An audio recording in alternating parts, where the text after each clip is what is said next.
Hello and welcome to Big Picture. I am Vishal Dahiya and let me begin by wishing all our viewers a very happy new year. The new year, that is 2018, has begun with this has also begun the process of implementing all those new plans, resolutions which many of us had spent days and weeks on finalizing before the onset of the new year. One important element which is crucial for the successful implementation of all these plans and resolutions is the concept of positivity, the idea which can transform not only an individual but also the whole society. In his Mann Ki Baat on the New Year Eve, Prime Minister Narendra Modi had also emphasized on the importance of this concept, saying it is time for the country to transform from positive India to progressive India. So what is this concept of positivity and how the challenges we face in the new year, both as an individual and as a society, can be overcome by implementing this concept? We'll have a discussion on this today in the studio on the first day of the year, and for this we're joined by a distinguished panel. Let me introduce you to them, starting with Mr. KG Suresh, the Director General of Indian Institute of Mass Communication.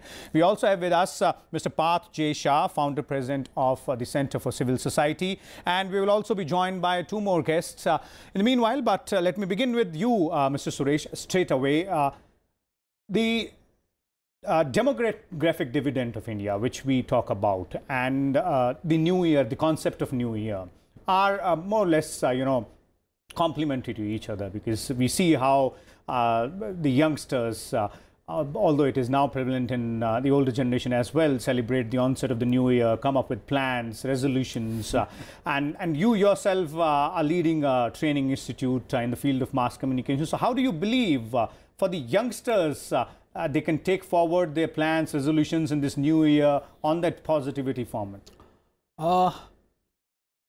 As you rightly pointed out, I think that New Year is the right time for introspection. Maybe New Year Eve is the time for introspection on what all we did in the past year and how we can improve on whatever we have done and what are the new things that we can, take up in the new year. And in a nation's journey also, every year is very important. And very interestingly, it was on the last day of the year that the Prime Minister addressed his Mann Ki Baat program. And as pointed out by you, he also talked about positivity. Now, today you have a positive atmosphere. You have Indians making, it big in the international arena. You have India doing well in the sports arena. You have the Indian economy also doing well. We have a lot of states which are doing well. And most importantly, the demography that you had talked about, with over 60% of the population which is under 35. I think that there is a lot of scope. And that is where I think this positivity is important. Okay. Because there is this tendency, particularly among the older generation, to be skeptical, to be pessimistic. But it is the younger generation which is full of enthusiasm, energy, zeal, and they have a willpower which has the, determination to bring about change, reforms in the society, in their professional arena. So I think that it is this energy that we have to tap, we have to harness, and for that, that positivity is required. And I think that as educational institutions, we also make our plans for the year. In fact, today also in my institute, I met my faculty members, I interacted with our trainees. So basically, it's all about preparing the entire system and preparing yourself. Absolutely. I think that it's more important because, well, you have to be positive all the time. There is, do we have an option? But the most important thing is that if there are opportunities available, then we should also tell the younger generation about those opportunities. For example, today you have the Startup India, the Skill India, you have N number of the Mudra Yojana, you name it, and you have options available. So we'll come to those options and opportunities as well. Let me bring in Mr. Parth Shah here. Mr. Parth Shah is the Founder President of Center for Civil Society. Mr. Shah, a very different day, the first day of the year is considered because of all those reasons which were, listed by our panelist here, Mr. Suresh. In addition to that, the most important point here is that there are several challenges as well. And How does one go ahead and address those challenges on the first day itself? With what kind of mode? Positive attitude, the positivity, or the concept of positivism? Is it something which seems to be the mantra here? Is it? I think positivism cannot just be a state of emotion. It has to be, in my view, to be effective, a state of engagement. So I would define positivity as an active engagement, in this particular case by the youth of India, not just in a political system, but also in the economic system and a social system. So if you think about positivity as an active engagement by the youth in various dimensions of the good society, then I think that is, I see as a key message. Also, it should not be limited in a, as I talked about, the election participation by the 18-year-olds who are now coming of age and would be voting in the next cycle of elections.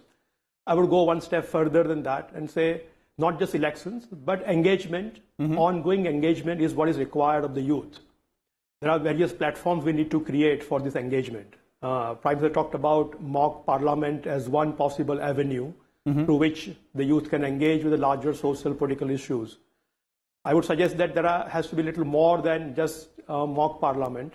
We need to figure out ways in which we create public platforms where we are not just giving inspiration to learn and understand issues of the country, but also have a voice, and voice that counts in making of the decisions that the parliament does take. Okay. So how do we enable youth to participate actively in the decision-making process, not just once in 5 years, but on an ongoing manner? Okay. I think if we're able to achieve that, I would say that really is the positive, progressive India. Okay, positive, progressive India, Parth. But you know, this is what you're pointing out at how the youth of India can be, utilized or can be given a larger platform to exercise or to point out their, their contribution. But what I'm, taking you back a little is that from their individual perspective, as in from the youth's perspective, from a general person's perspective, from a common man's perspective, what is it that can be done at the first stage to guide or channelize their energy in a positive form to achieve those individual goals, which will then transform into the societal goals as well? Yes, so I think I would say first and foremost, we should think about active platforms through which people can engage. Right? So we have mygov.in, which is a one way of engagement. It works in certain areas. For example, when you want to find a good slogan for a program or a good logo, you can crowdsource talent and knowledge through that means. Right? But that's not the only way of engaging with the government. We should have programs and platforms through that can engage in the decision-making process, in the debate on public policy, on important issues of the government and the society. So I think I see that what we need to do is to think a little hard about how do we create those platforms which are not just sort of encouragement in an emotional sense, but also have an effective engagement of the youth in decision-making process. Give you a quick example, other example of data, right? So if you think about all the data which is available in public domain, how can you make the data easily accessible in a format that can be used by the youth through various apps, other means, right? There are big data is a big issue, right? You think about how can we put all this data which is available through government. Okay. Many programs the government. So what you're saying is creating opportunities and engaging the youth is something which is important to go ahead and channelize that energy into a positive format. We're also joined by Professor Sushma Yadav on phone line, the Professor of Public Policy at IIPA. Professor Yadav, welcome to Rajya Sabha TV and Happy New Year as well. One thing which we're talking about here is the concept of positivity, and our panelists are pointing out how it is important for the youth to be provided opportunities for engagement at a larger level. But what I want to know from you is that how the youth or any individual can overcome the challenges in the new year, be it in the form of the plans or the resolutions which that particular individual would have decided upon before the onset of the new year with positivity. How does the concept of positivity bring in change here or helps the individual? I think, Vishal, the positivity itself is the answer. One who has positivity can fulfill all self-promises, self-resolutions, because positivity gives you energy. And I think if one has a positive set of mind, then one doesn't ever feel frustrated or disheartened by failures also. Because the only thing that one is stopped by is the fear of failure or failure itself. But when you are positive that no, I can achieve it, you surely can find a way.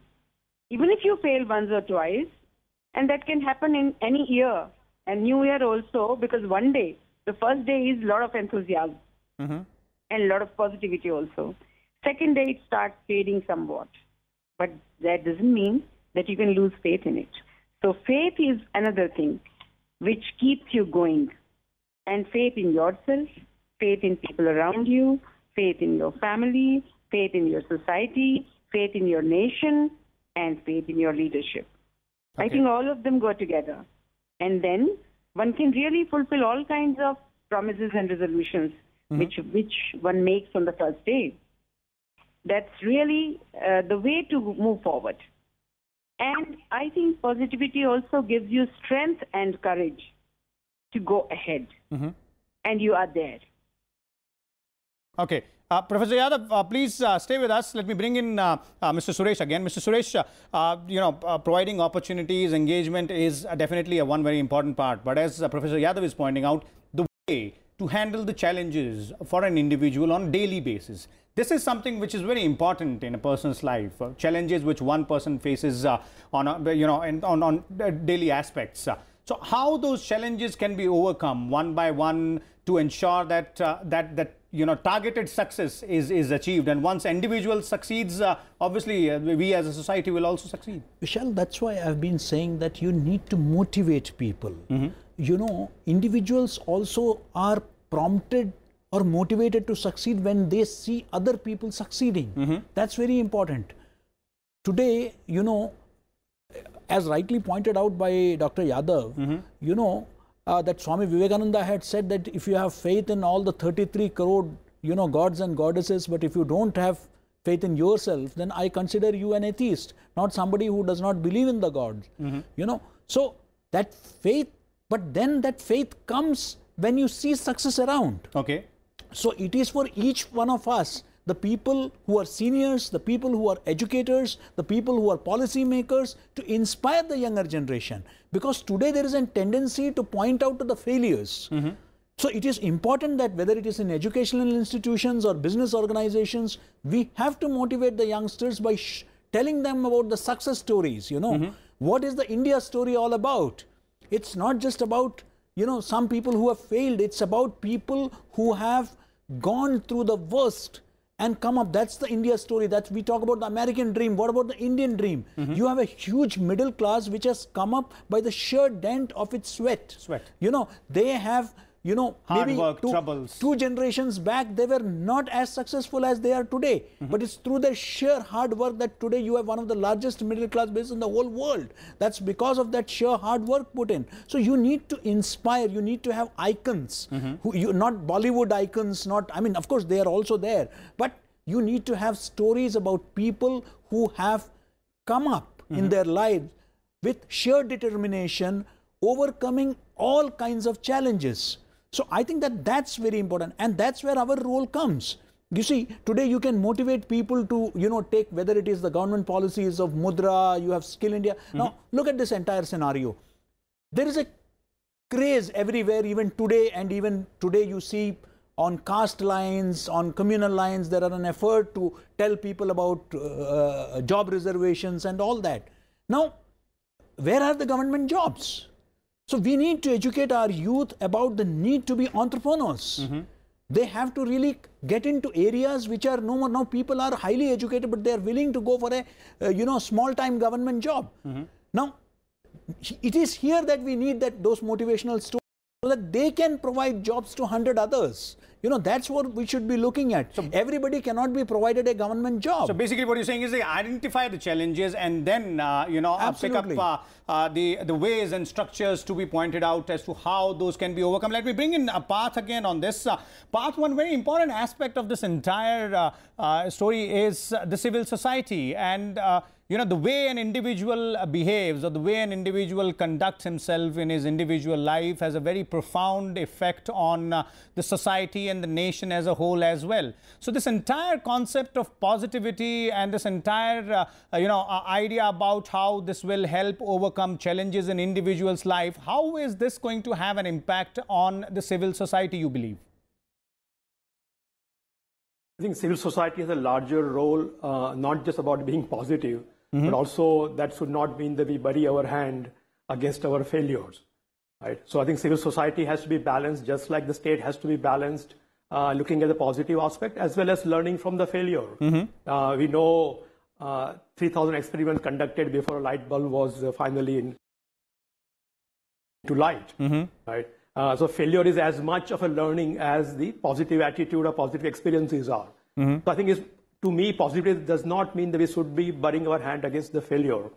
What it means that we should be able to overcome those challenges and learn from the challenges that we face as we move forward, right? To me, it also means that governments should also be positive towards the citizens of the country. To just give an example of that, I find that the focus on corruption and many other issues has created a sort of atmosphere where people are assumed to be guilty before they are even charged with anything else. Right? So I find that governments would have a sort of test of honest person test that does this law, rules that I'm creating allow honest people to function properly? Okay. Right? Before we go after the dishonest people and the corrupt people, we need to first create a system in a positive way which allows people who are honest. Okay. And most of us are doing honest work. So you're saying that you know, the system should also be tuned in such a way that the positive thought should come out. Professor Yadav is still with us. Let me bring in Professor Yadav again. Professor Yadav, you know, as Parth was pointing out, you know, that the failures are also a path to success, and we should not wish them away. So how does the entire, you know, concept of positivism take the failures in stride as well? Surely they are. I would agree with Parth. And you know, ours is a society and ours is a culture. And we have a philosophy where failures don't deter us. And I think that needs to be reinforced in the minds of the young. And for that, what Parth was saying, I'll take it further. You know, we also must have to come out of the colonial mindset, you know, which doubted each one of us, which doubted every colonial being. So the democratic government, as we have it now, and I would admire the present government, Modi ji could think of removing the requirement of attestation and certification of each candidate or each individual or each citizen. I think that kind of confidence in the citizen of India, that kind of confidence in the youth of India, and you know, that kind of confidence in each one of us surely would lead us to positivity, because the culture provides us. And, you know, also we must remember, our religion has all kinds of stories, all kinds of icons, all kinds of examples, which can lead you through to any kind of stream in life. And you can still feel positive about it, be successful, because, you know, you can choose a path and lead yourself into that. And that confidence must come in a child from first the parents, the family, the teachers, the schools, then the higher education institutions, and our books that we have. Somewhere these all have to be connected. And then I think whatever failure comes in life, I think we shouldn't push our children into leading to success only. We should tell them be good human beings, and that is the most positive facet about being a human being. Okay, so that's the most positive aspect of about being a human being. We're running short of time, Mr. Suresh. Quickly, to sum it all up, if you could, you know, tell us how the citizens can contribute more towards society and towards the nation as a whole by being positive, or by overcoming the individual challenges in a positive manner? Well, I think that every citizen should get all the rights that have been given to him under the Constitution, the fundamental rights. But at the same time, while we have every right to have our rights, we also need to look at our fundamental duties. Somehow, somewhere the duties have not been, whether it's in the educational system or in our overall, societal, mindset, we don't give much importance to duties. I think that is where the challenge lies for the teachers, for the parents, where a lot of emphasis has to be given on the duties as a citizen, as a child, as a student. I think that will bring about a lot of positivity, wherein you are aware of both your rights, and unfortunately we have only been focusing only on hamari maange puri karo, my rights. Rights are fine, and rights, everybody should get whatever rights they are entitled to, but along with that comes duties also. And I think that right comes with responsibilities, and if we are made aware of that, I think that's going to make a lot of difference. Okay, so as Mr. Suresh is pointing out, a judicious mix of rights and responsibilities as well. Clearly, the first day of 2018, and the message which comes across is that let's begin this new year with a positive thought, with a positive energy, and a will to overcome all the challenges. Before taking your leave, I'll once again thank all my panelists here and wish all of you a very happy new year once again. Keep watching Rajya Sabha TV.